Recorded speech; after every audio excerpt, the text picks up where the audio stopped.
for this system to work. So, how can we have slaves? You can't build a justice system on how do I justify owning people. And it be a system of justice. It'll just be what we have, which is a weak-ass version.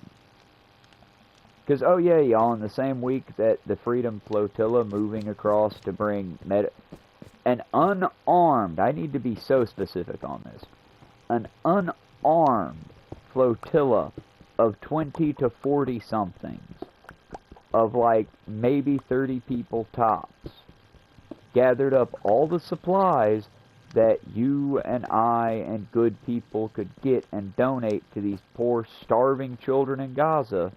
The IDF, the Israel Special Forces, saw that coming and said, no, basically dumped paint on them, demanded, and you can see the footage on Hassan's stream. I'm going to, if I didn't already share it, I'm going to share it onto my page. But they dumped fucking paint on them so they could see them, and then demanded they throw their phones into the ocean. Hey, y'all, here's a weird question for the IDF, the fucking Nazi cunt pig army. You know something I've never done when I've worked security, few times that I've worked it? Demanded they not record me. Wanna know why? Why frequently if someone, I'm recording you, cool, please do. Wanna know why? Because that keeps it on the up and up. If you're recording me, odds are you know I'm not gonna, do some shady shit. Most of the people that say, oh no, don't record me under no circumstances. The reason they're doing that is because they're doing shady shit and don't want a record. For the record, Sweden, this is also a call out to you for once. What the fuck are you doing? One of your citizens just got abducted. Are you just gonna be okay with that like you're American? Are the Swedish the new Americans?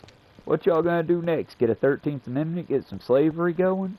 Instead of educating your inmates, are you gonna, put them on a pipeline of eternal servitude? I mean, I'm just curious to how many people are stealing our freedom prize. Considering, America's proud of our prison industrial complex. Everyone's been in it at least once. Or at least that'll be the way it's done by the time the fascists are done with it. Like I said, y'all, this stream is pure chaos right now, and I get it. I just wish I could script. I wish I could do better. Mostly, I wish I didn't live in a dystopian fuckhole of a place. And I also recently I think I'm about to have a falling out with my last family member. And it kind of makes me sad, but it might happen. It makes me sad because of all the family members that I thought I would drop off, he was the last one I thought. I don't know. I'm debating it back and forth because it's one of those, I do love my Uncle Walter, but it's one of those, I've never known my Uncle Walter. Does that make sense? He was a good guy when I was a kid, but I never got to know him that much. He lived with my Aunt Aline. For the record, he was Aline's kid.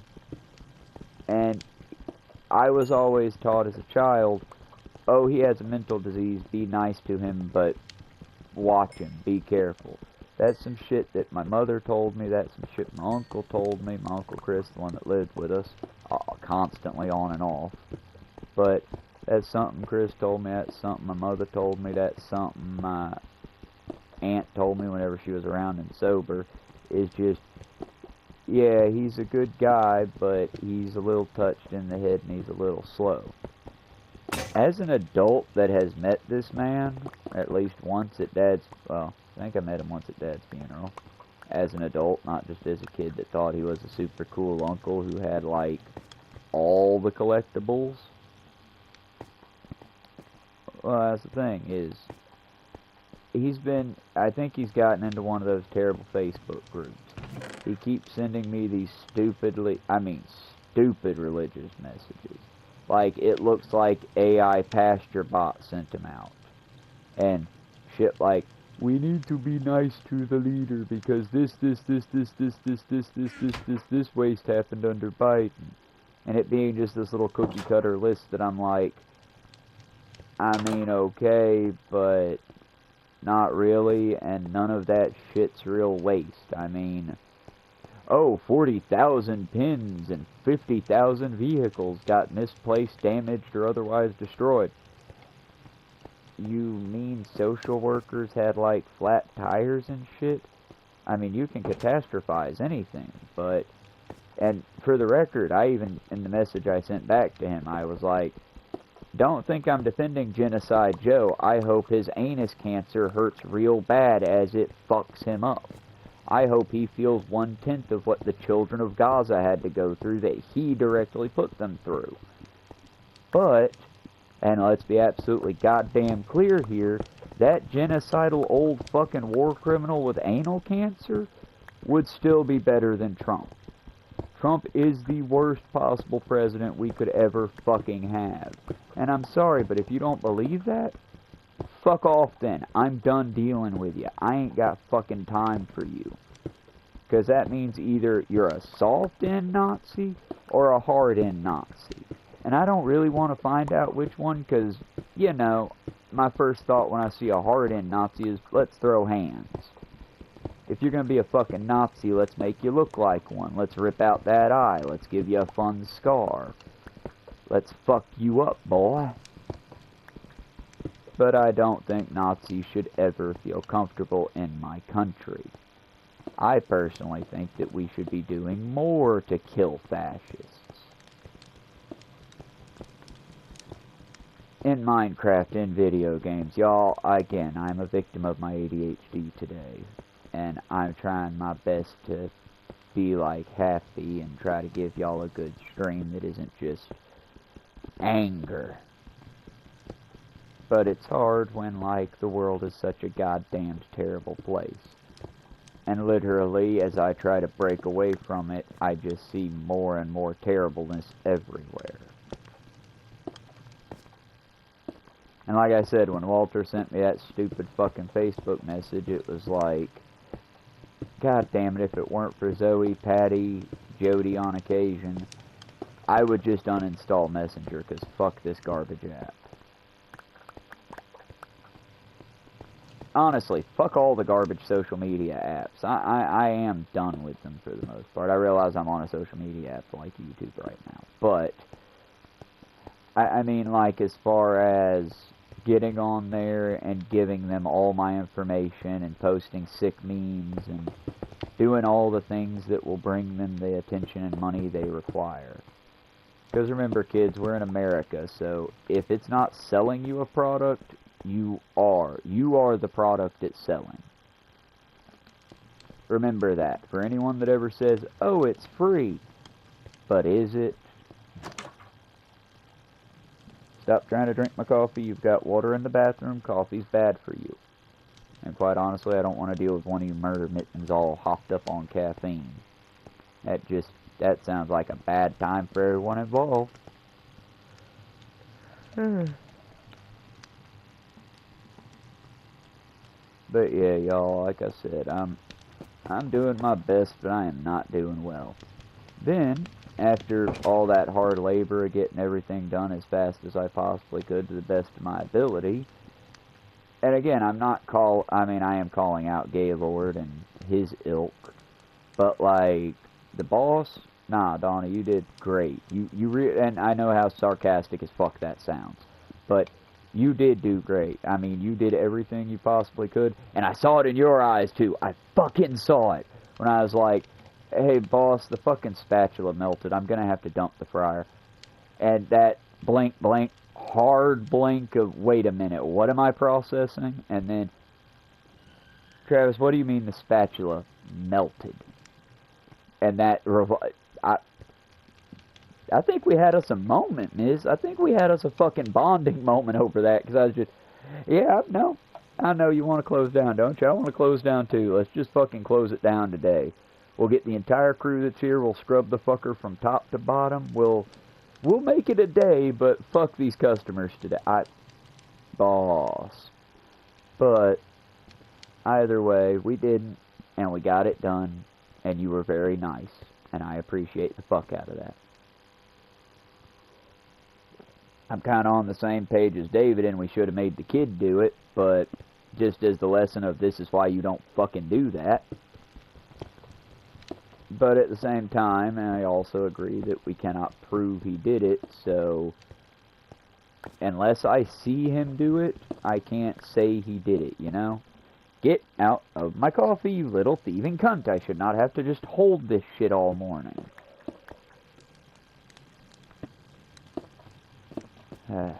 Either way. After that, and after the shit ton of sales we made for our bosses, the higher up that bought the company and now makes free money hand over fist. Yeah, that douche, all the money we made for that piece of shit.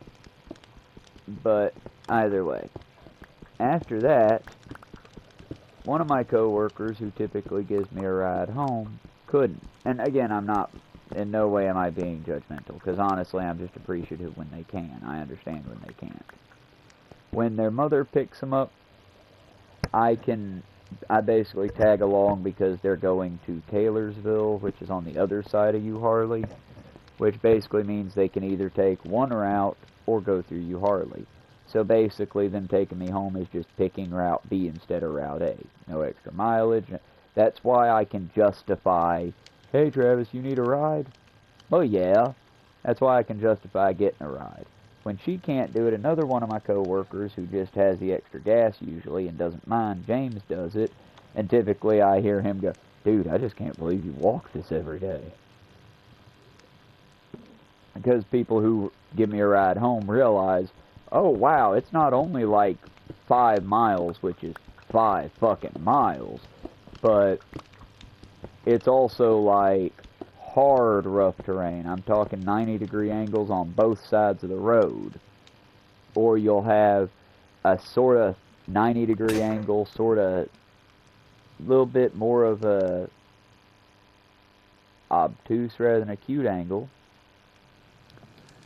But instead of it being like that, it'll be very crooked on one side, a little bit of a walking area, but then the red Georgia clay collapses down where these rich cunts have their little mini mansions. And I do hate them so, but I don't know them, so that's not fair.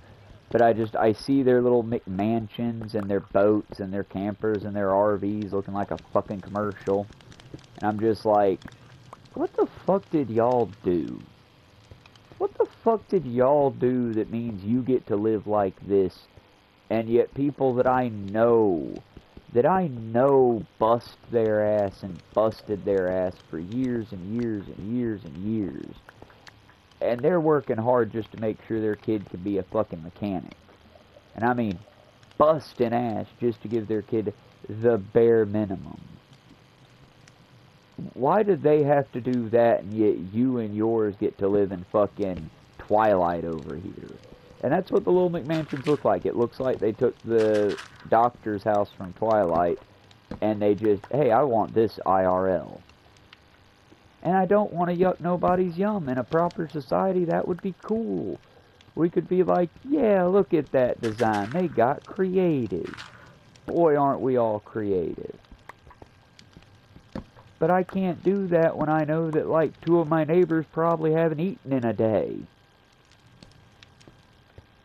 It's a level of grandioseness that one day I feel like eventually the world's going to wake up to it, and you rich fucks are going to get, you know, Antoinetted. Which I kind of feel bad for Marie Antoinette, because sometimes it's like, well, did they deserve that, or were they victims of their circumstance? I don't know. It's the past. You know what I know for a fact? I can call Marie Antoinette a cunt, and she's not going to feel anything about it. Why? Because that bitch is dead for over 100 years. Who cares? Like I said, I hike home. And as I'm hiking through, if I walk past the industrial park, like calf-deep grass that's super thick grass, like, if I didn't know better, a part of me would be saying I could pluck this shit up and make a summer salad out of it. But then I remember it's nature, and in nature, everything is actively trying to kill you, so Don't. Choose life. Look into things before you eat them. Hey, don't put that thing in your mouth. But like I said, y'all, can you tell I'm at the mercy of my ADHD today? Have I informed that enough? But either way, my first mile is spent walking past a pizzeria, a Chinese food restaurant with succulent, delicious Chinese meals, a Korean restaurant who does not have an effective sewage system in the restaurant, so all they do is catering. I know y'all's a secret. I don't want to go public, but for fuck's sake, if you don't serve me Korean barbecue soon, I will. Take it as a threat, because I know you're not listening. But I would never do that, y'all. They are hard-working motherfuckers, and let's be clear, that violation isn't their fault. It's whatever dirtbag owns that fucking shit. Probably lads, but I don't want to, you know, name and shame when you can name and shame. I can name, but I shouldn't shame because I don't know for a fact they are the ones I'm naming. That all jive, y'all? Does that make sense? That cool? Either way. But I'm walking over this little bridge that, again, you have to make a decision here, folks. And I'll take a picture of it sometime to share on the shorts. But you have to make a decision. Either walk on the side of the road where you're literally walking on the corpses of armadillos, the bones of rabbits, the bones of cats, the bones of all the animals that didn't make it from one side of the bridge to the other. You can either walk on that, and for the record, if you're drunk, I definitely wouldn't suggest it, because you're going to be doing that whole heel-toe walk to get across it. Or the thing that I typically do is you can cross the road, go to the construction site, climb down the mud wall they've got built, then climb up the little rock mud wall incline next to the bridge, which skips out on like about 10 to 15 foot where you don't have a guardrail and it's just 90-degree drop into mud pit or 90-degree drop into rocky mud pit, or, you know, take a hard turn and kiss that fucking 14-footer coming by. Big rigs. Lots of big rigs also share this road with you. So sometimes while you're walking there shoulder to shoulder, you'll get one of these pavement princess cunts in their giant, look at my trucks, fly by you, and it'll, whoo, blow your skirt up. Because, you know, that wind's trying to push you off your little little dirt hill cliff. And then sometimes you're here, and you get hit with a thing of wind that does knock you off that hill. Because it's a goddamned 18-wheeler. Either way, you get to choose. And if you choose safety, which is what I typically do, what you'll end up doing is crossing onto the construction site, down the mud wall, up the little rock wall, grassy incline. And if you can make it up that steep incline, you'll grab hold of the metal railing to the bridge, which is just the scuff railing that keeps drunks from flying off of it. And you can now walk on about 6 to 8 inches of dirt. Goopy, branch-filled, bone-coated dirt with lots of corpse flies flying about because of all the roadkill that rots, goops, and drains off of where you're walking at. Yeah, I was walking through that when basically one of the craggy stumps that the because again, this used to be impassable on this side. Originally, you would have to basically shimmy and climb down the damn near break-off incline of the other side that leads down into a creek and then leads to the river. But they refined it. It got safer. Now you can walk on the other side across the corpse path through all the rocks as it pours into what looks like one of the waterways to the neighborhood they're putting in. But you can walk across there, which is what I did. And if you slip like I did, a branch can pierce your leg, which it did, and my God, it hurt. Ripped my last good pair of jeans that had been coated in onion ring batter due to Miss Cat. Not intentionally, mind you. It was an accident. We were all exhausted. She dropped the onion ring batter container, and it splashed up. But I fell, and now I have onion ring batter inside of me, as well as a stick. Well, I pull the stick out, pull it out of my pants, because it had gone into my pants leg and into my leg, but I didn't realize it had gone into my leg yet. And I keep limping.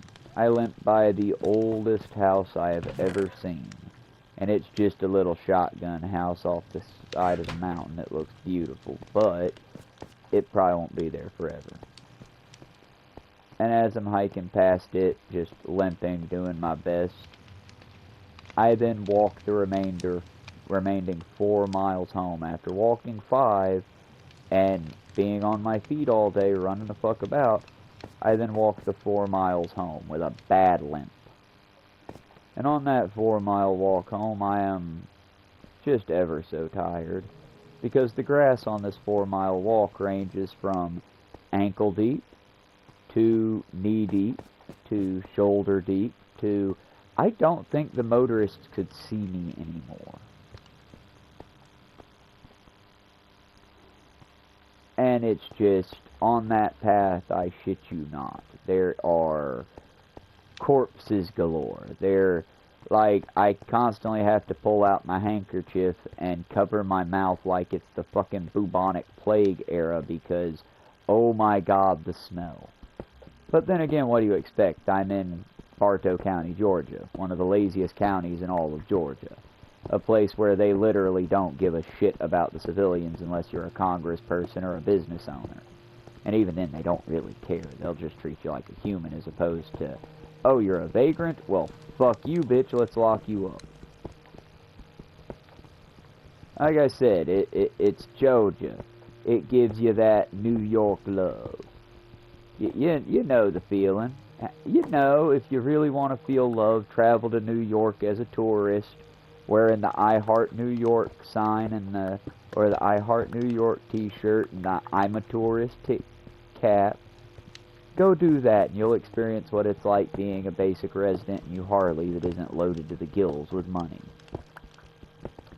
Y'all, the times are so hard.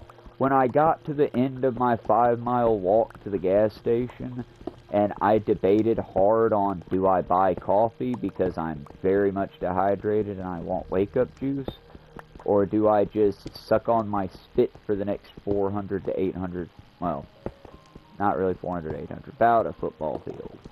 Not really a mile, but close distance to work. Well, I hike in there because I had just enough tips to get a coffee.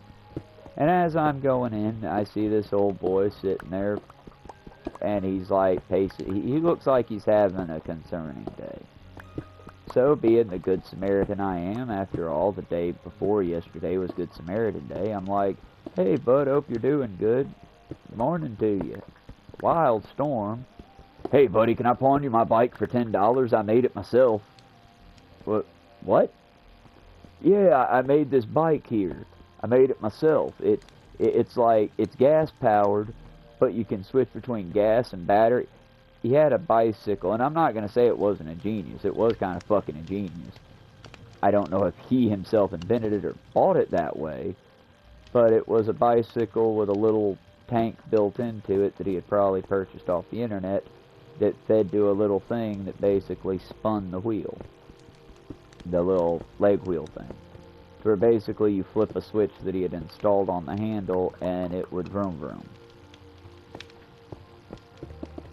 But he showed me this bike and I'm like, oh, that's kind of cool, man. You did a cool thing there. I'll pawn it to you for $10. And in the back of my mind, I'm like, okay, bud, but how would that actually work? I give you $10, you give me this invention of yours, and then what? You, at the end of the week or whatever, you track me down on your bike and take it back and give me my $10? Sir, if I could help you, I would just give you the $10 right now. I don't know what you're playing at.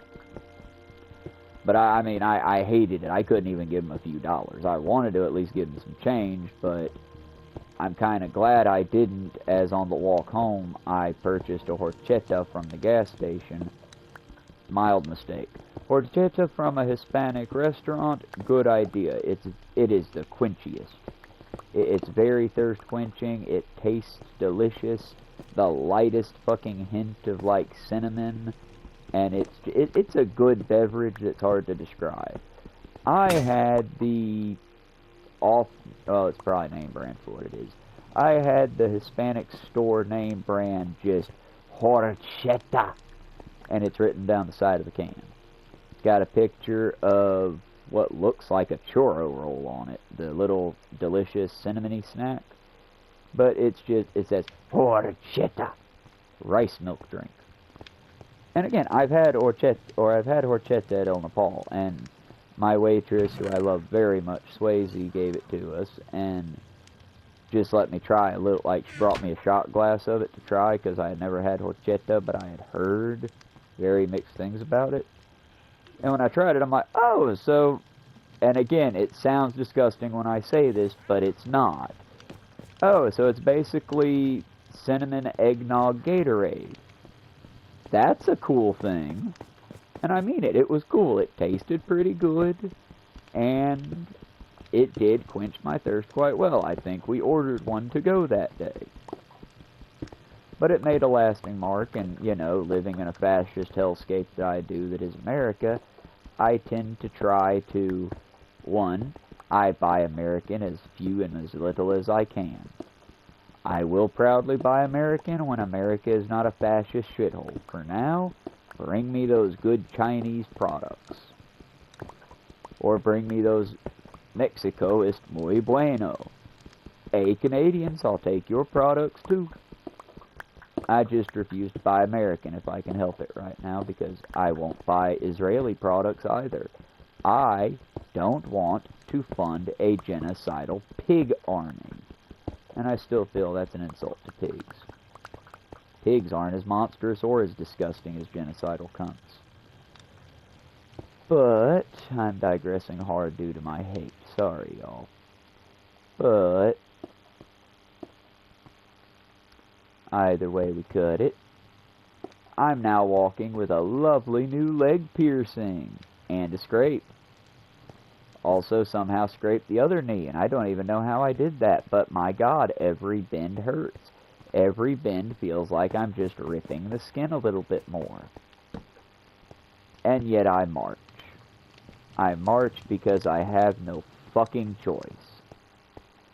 And the whole time I'm marching in excruciating pain, every step feeling like my kneecaps are trying to separate from my body, and my flesh feeling like it wants to rip like paper, I'm just, you know, in the high old days of Ireland, a battle did come in. I'm singing, I'm talking, I'm doing everything I can to not let my brain think about the pain I'm in, because unless I just want to kneel in fire ant infested red Georgia clay, there are no benches, there are no cut trees to make stumps, there are no sitting places, and there is most certainly not a sidewalk, because we live in a shitty town. Now, if you want to see what a sidewalk would be like, you can go to the super rich homes in the 400s neighborhood with the apartment houses. They have a sidewalk. It leads right through their dystopian-looking fucking neighborhood. And I mean it, it's very Orwellian. It leads right through that cookie-cutter neighborhood, out to where they're putting up the AutoZone, and then it abruptly stops at a deer skeleton and rock pile. When I say deer skeleton and rock pile, maybe you wouldn't notice it. Maybe you'd think it's an oil slick. That is literally the spot where not one deer, not two deer, 4 deer have been hit. And I don't know if it's just the homeowner, or if it's someone like me, but unhoused and doing it, or if it's one of the Vietnamese workers who walks this.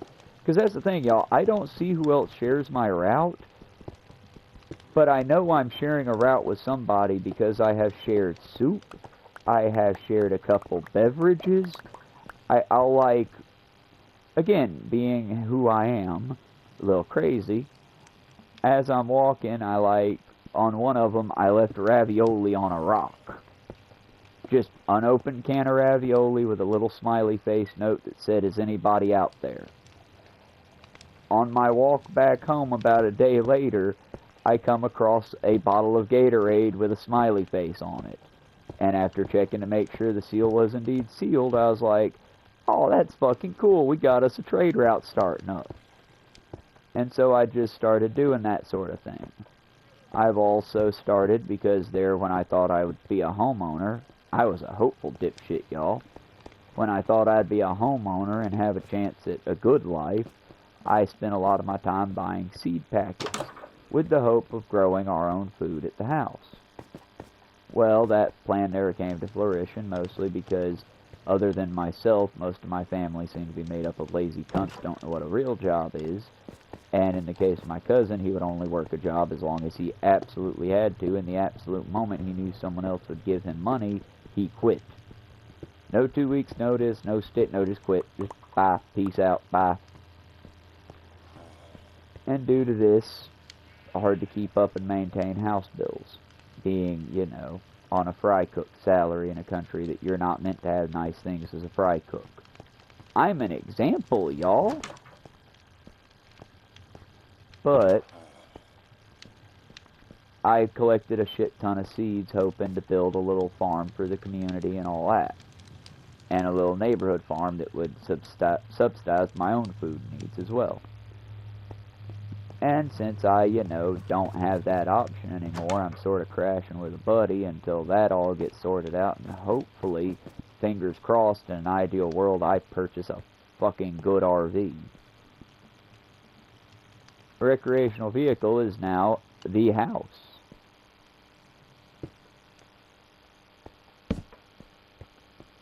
But if I can get a house that way, cool.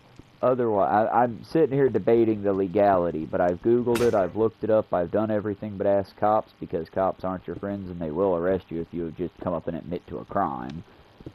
Same reason you don't, hey, I found this bag of a strange substance and I don't want to just throw it out because I don't know what it is. Can you take it, officer? Yeah, you're going to get arrested for whatever drugs in that bag you just gave them, son. But I digress. Since I'm not going to ask them if it's illegal, I'm just doing it and come what may.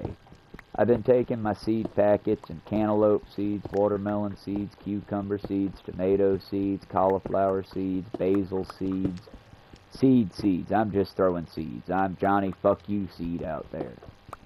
And I'm throwing them into the rotten ditches, and I'm throwing them into the farmer's fields, and I'm throwing them into the walking paths, and I'm throwing them everywhere I can throw them. If just 1/10 of them take fucking root, then cool. I'm also doing other crazy things, like I move garbage. I know what you're thinking, chat. What the fuck's he mean by that?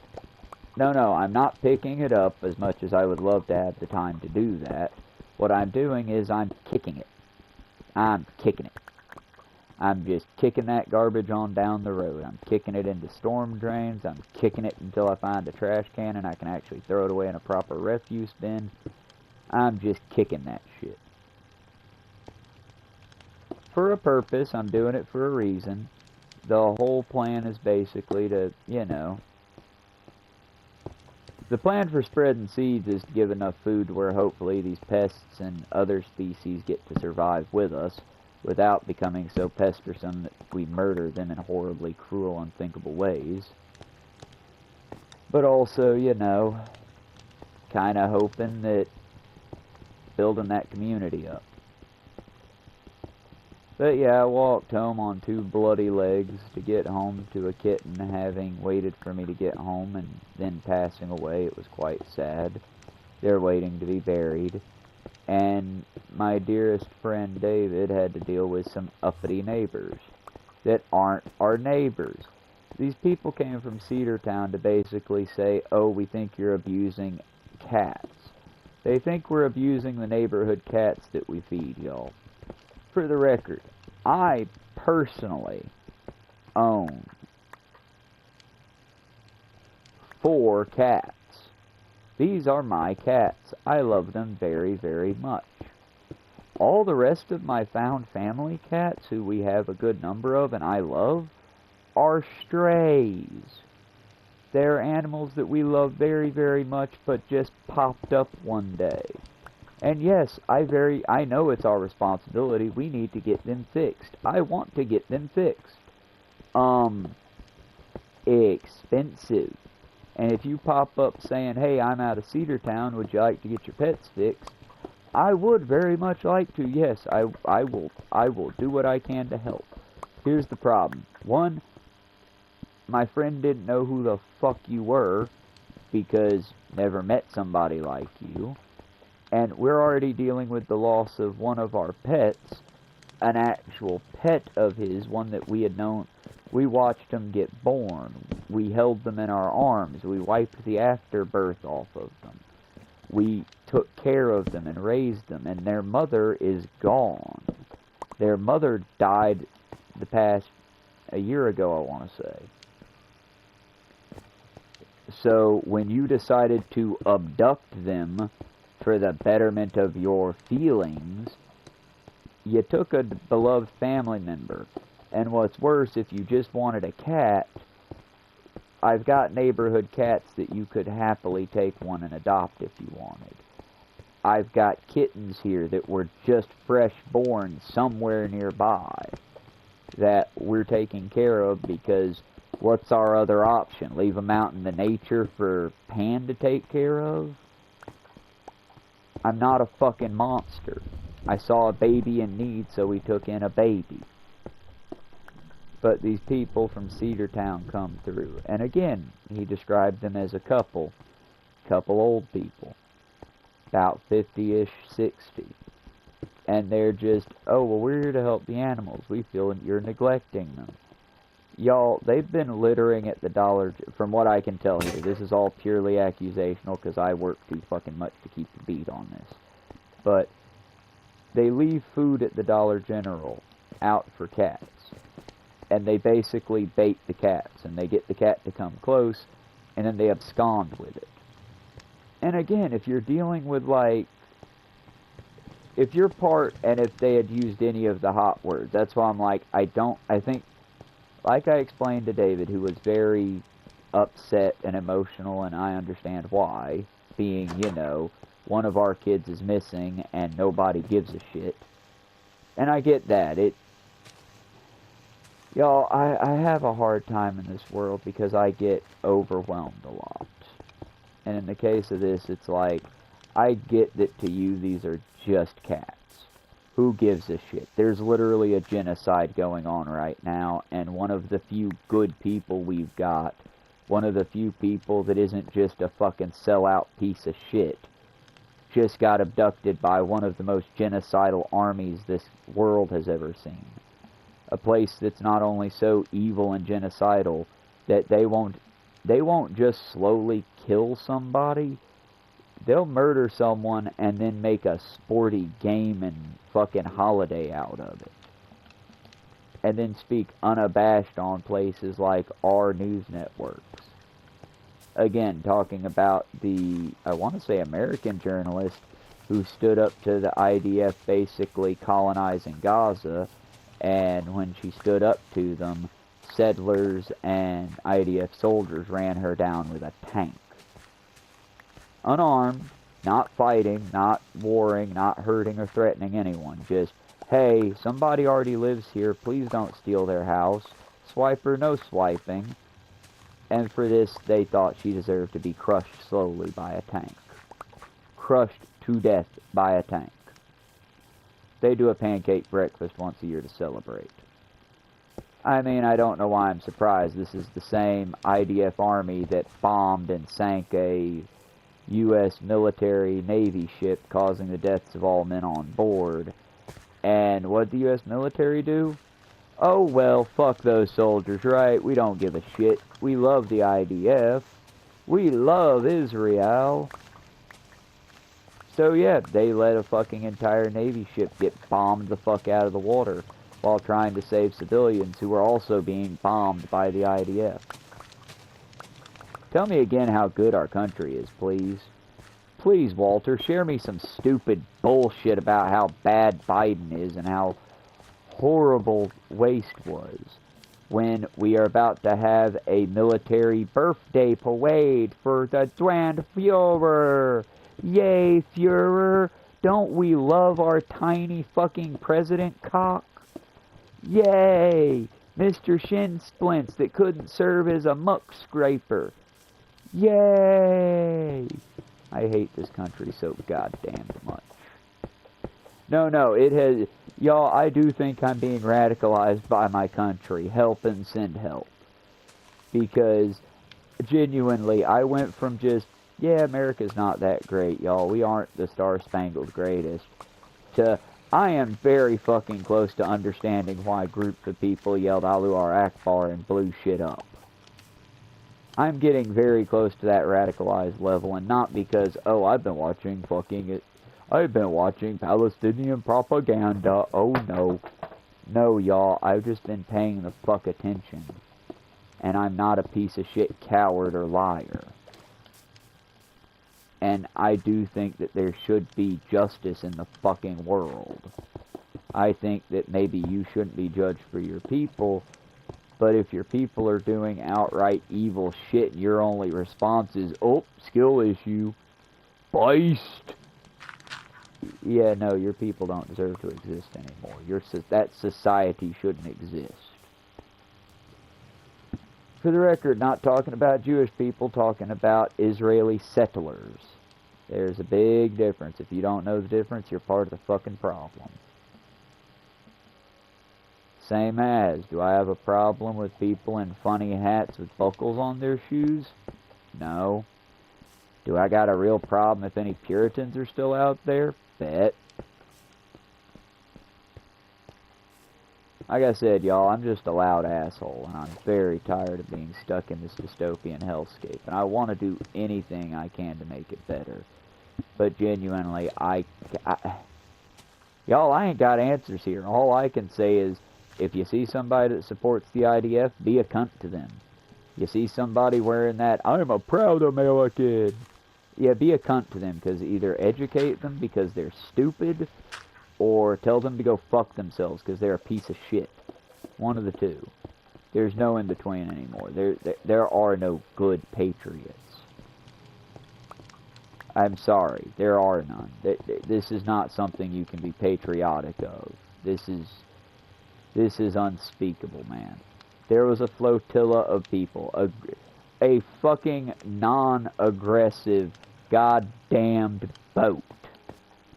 Just a little boat, floating across the ocean, without a single weapon on board, not but medical supplies, hygienic products, food, for children.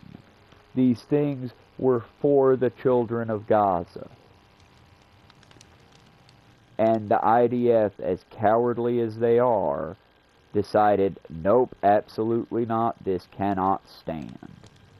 And have taken Greta Thunberg and all of the good people that were brave enough, braver than you, braver than I, all of them are now sitting in some IDF prison somewhere, awaiting possible torture and or death and or anything, who knows, and they get to know in their heart of hearts that their country has indeed abandoned them, because their country is made up of goddamn fucking cowards that are so goddamn brave and patriotic, the only people that need fear their Armalite rifles are school children.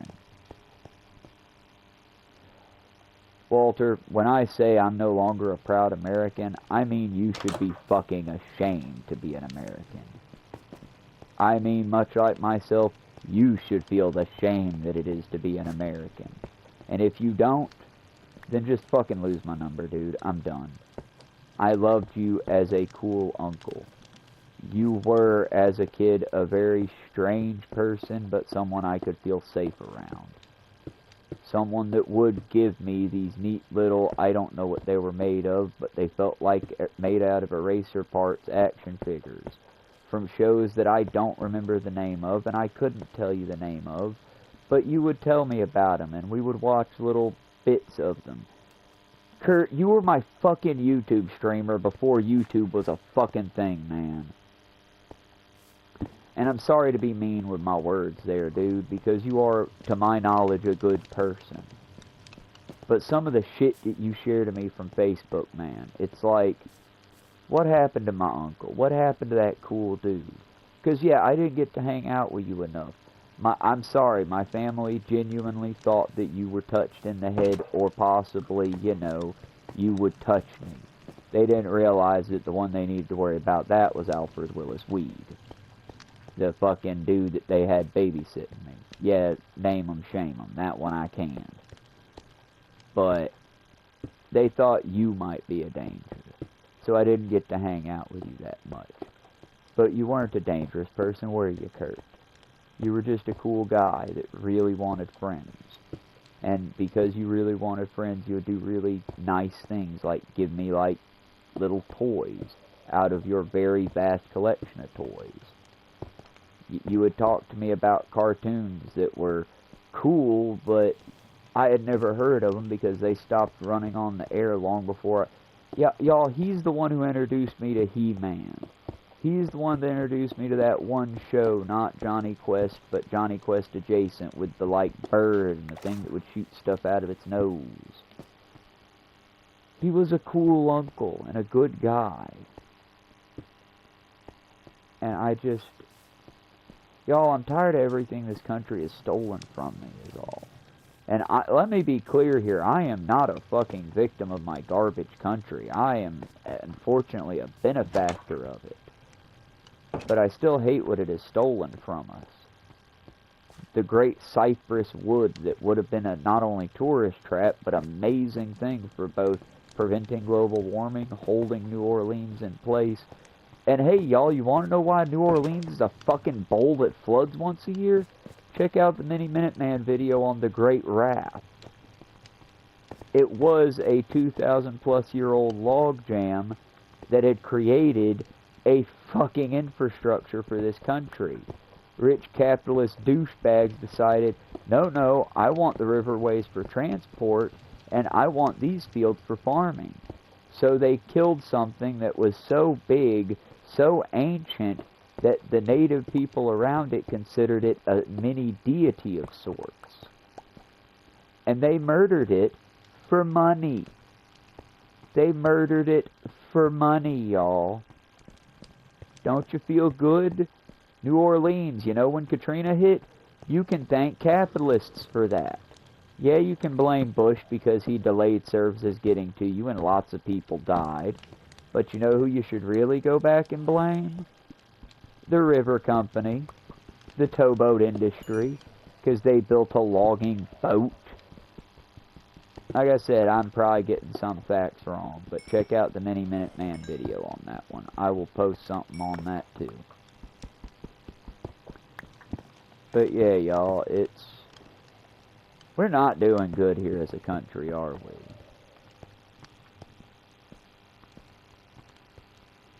Either way, y'all, it's day 19. I'm going to make this video cut off here just so I know I keep as much as I can in it. And just before we go, because I have this little book here, and I think Penguin might let me get away with it. I've been real hesitant to read any of my books because I don't really understand copyright. But I think Penguin will let me get away with it given the circumstance. So, give me a minute. Let me go find a campfire. And we're going to share us an excerpt of a woman who I hope is not soon to be dead. A woman who, I'm sorry, is better than anyone that we currently have in the administration. And she is but a 22-year-old girl. So I'm going to read you an excerpt from her book, Greta Thunberg, No One is Too Small to Make a Difference. I truly hope, Greta, that you are correct. I would like to feel that you are correct and that indeed no one is too small to make a difference so long as we try. I don't know where I don't know why I try doing things. Oh, my life is meant to be hell and garbage. That's all it's meant to be. My remote fell off. My lamp that I was using for light got kicked off by the cat because of fucking course it did. I think it might have broken. We're about to find out.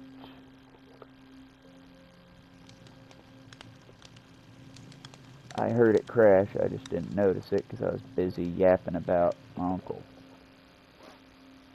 and how Facebook is effectively... Y'all, if you're on Facebook, all I can say is get the fuck off.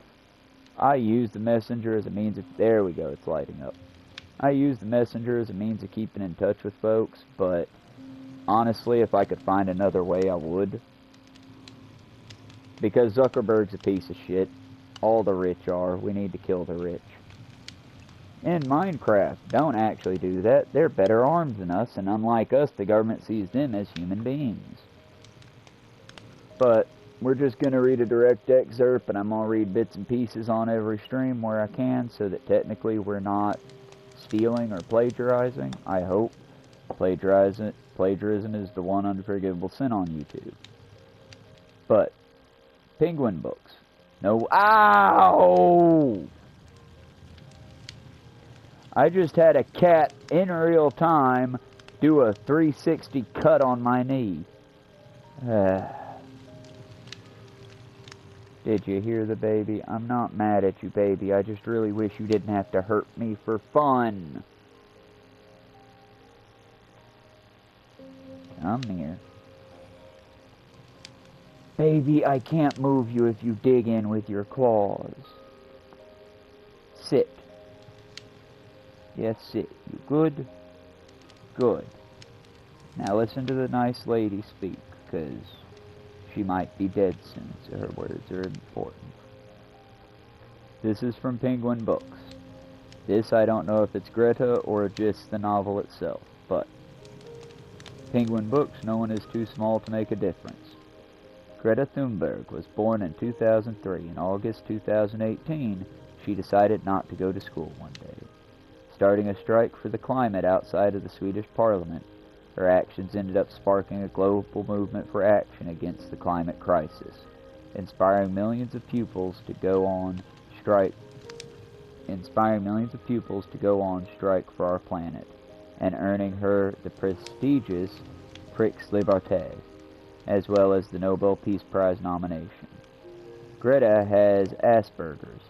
That's recently been renamed, I believe it's just on the spectrum, and considers it a gift, which has enabled her to see the climate crisis in black and white. No One is Too Small to Make a Difference is Greta's first book in English, collecting her speeches from climate rallies across the globe to audiences at the UN, the World Economic Forum, the British Parliament, and the U.S. Congress. Her next book, Our House is on Fire, Scenes of a Family and a Planet in Crisis, is a memoir, justly written with her mother, the opera singer Malena Ernman, her sister Beta Ernman, and her father Svante Thunberg.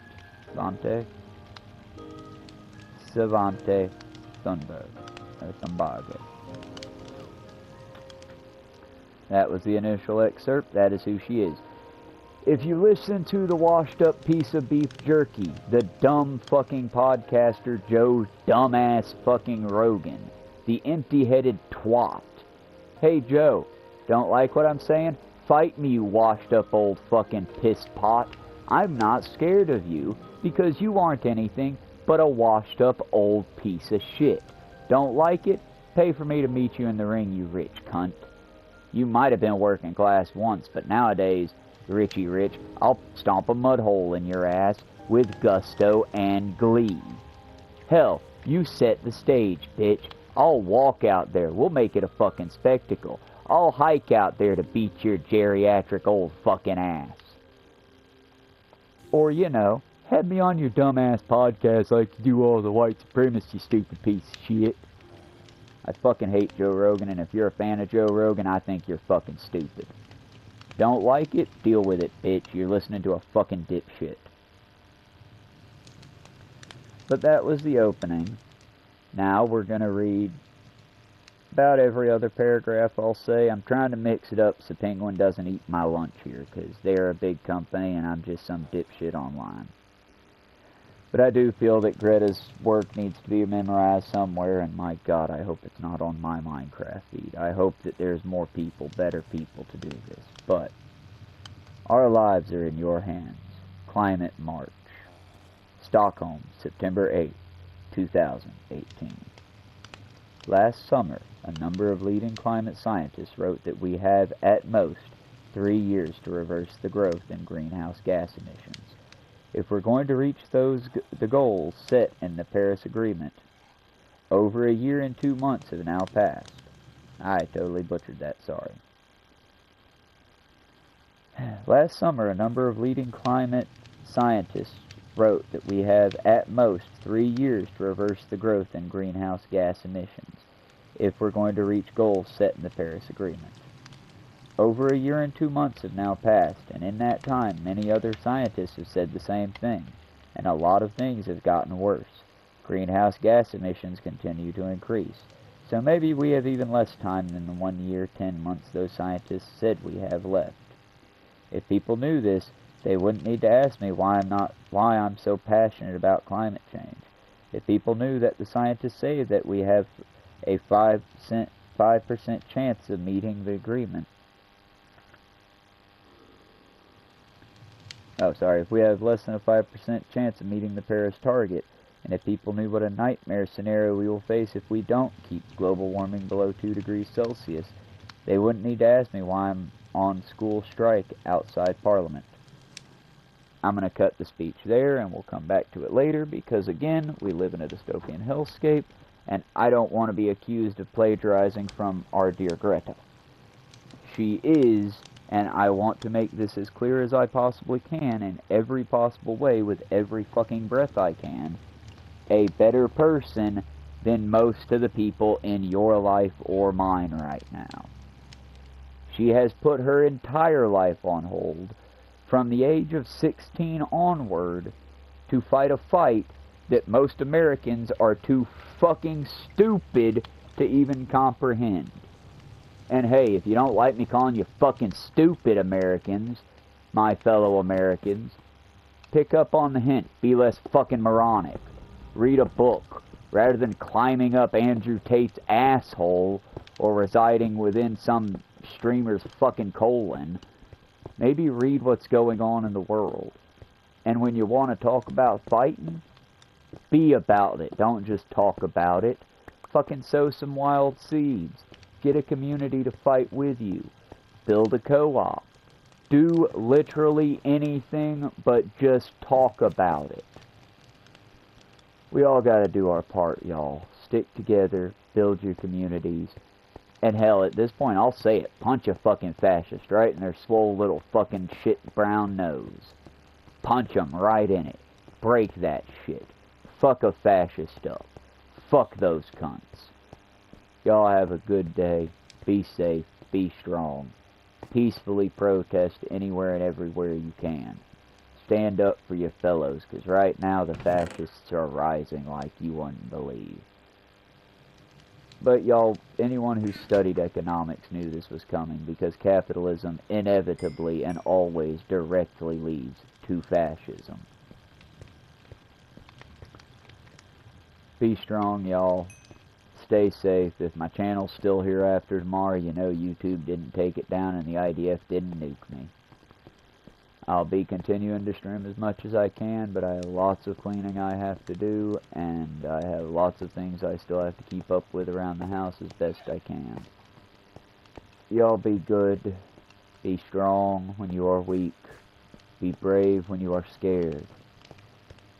And remember, your life is a very precious thing to you. It's the only one you get.